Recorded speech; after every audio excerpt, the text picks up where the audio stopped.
Evet, bugün az önce de aslında Nujin'den de aktarımları aldık. Tarihi anlar yaşanıyor mecliste dedik. Ve aslında bu çerçeve yasanın, Önder Apo'nun adlandırdığı kök yasa çok konuşuldu, çok tartışıldı ve şu an en sonunda genel kurulda oylamaya sunuldu. Öncelikle bu çerçeve yasayı siz nasıl değerlendiriyorsunuz? Kısmi olarak eleştiriler de var. Yeterli olmadığı noktasında bazı görüşler var. Ama bir kadar da bu dönem için, bu süreç için çok önemli bir adım olarak da görülüyor. Sizden dinleyelim. Buyurun, sözü size bırakıyoruz. Elbette çok önemli bir adım. Yani Türkiye'nin 100 yıllık sorunu, aslında onun öncesinden de var olan bir başlayan sorun bugüne kadar geldi. Çözümü tabii bu kadar çabuk ve hızlı olmuyor maalesef. Olması için çok uğraştık. Ama bu kök yasayla en azından ciddi bir başlangıç adımı atıldı. Yani bu yasayla birlikte bitmeyecek elbette ki çalışmalar. Sonlanmayacak, devamı gelecek, gelmek zorunda.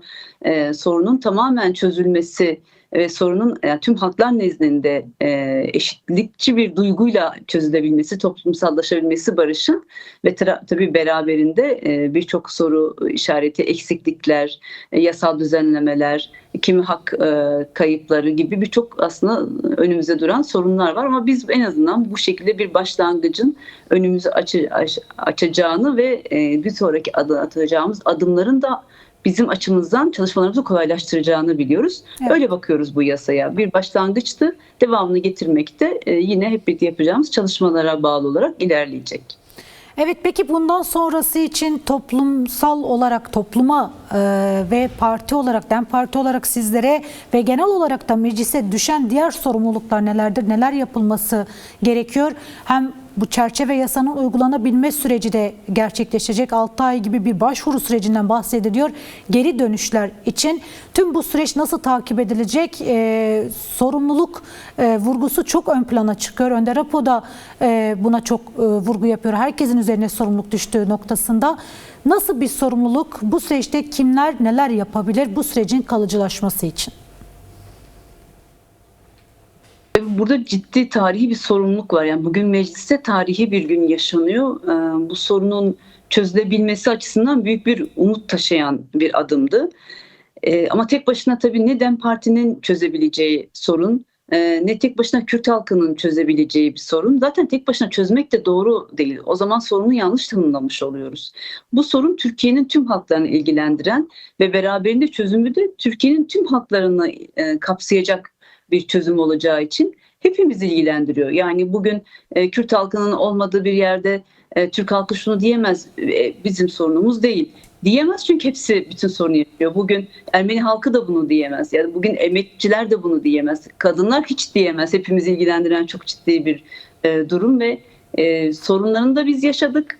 Bedelini de biz hep birlikte ödüyoruz ama çözülürse de çözümü de hep birlikte yaşayacağız. Çözümü de tüm halklar yaşayacak. Dolayısıyla DEM Parti, Kürt halkı, DEM Parti'nin birlikte yol aldığı sosyalist yapılar, demokrasi güçleri, bu alanda çalışan tüm alanları kapsayan bir çözümün üretilmesi lazım. Ve en önemlisi de bu çözümlerin toplumsallaşması lazım.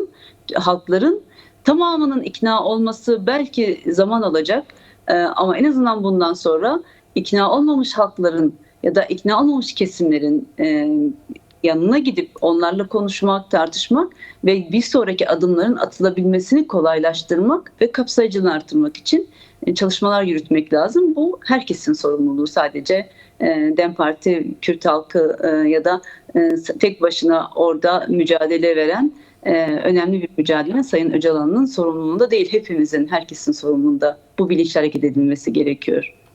Evet, halkların özellikle Kürt halkının, kadınların en büyük taleplerinden biri de Önder Apo'nun fiziki özgürlüğünün sağlanması ve özgür çalışır koşullarının sağlanmasıydı. Bu talep hala devam ediyor çünkü bu sürecin baş muhatabı da Önder Apo aslında ve şu anda kendi bulunduğu koşullarda bu süreç için soru işaretleri de yaratıyor.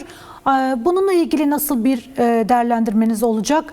Önder Apo'nun özgür çalışır koşullarının sağlanması, fiziki özgürlüğünün sağlanması için aynı zamanda umut hakkı gündemi hala devam ediyor. Umut hakkının uygulanması için birçok çalışma yürütüldü, başvurular yapıldı. Ancak bu konuda da hala bir ilerleme yok. Bununla ilgili nasıl bir değerlendirmeniz olur? Bir meseleye şöyle bakmak lazım. Cezaevinde çok siyasi tutsak var. Onlar bırakılacak ve bir kısım başta Sayın Öcalan gibi kalacak ve onların haklarında ya da durumda herhangi bir değişim, gelişme, iyileştirme olmayacak olması bir kere bu çözümü kadük bir hale getirir. Kürt halkı nezdinde de çok ciddi bir soru işareti yaratır.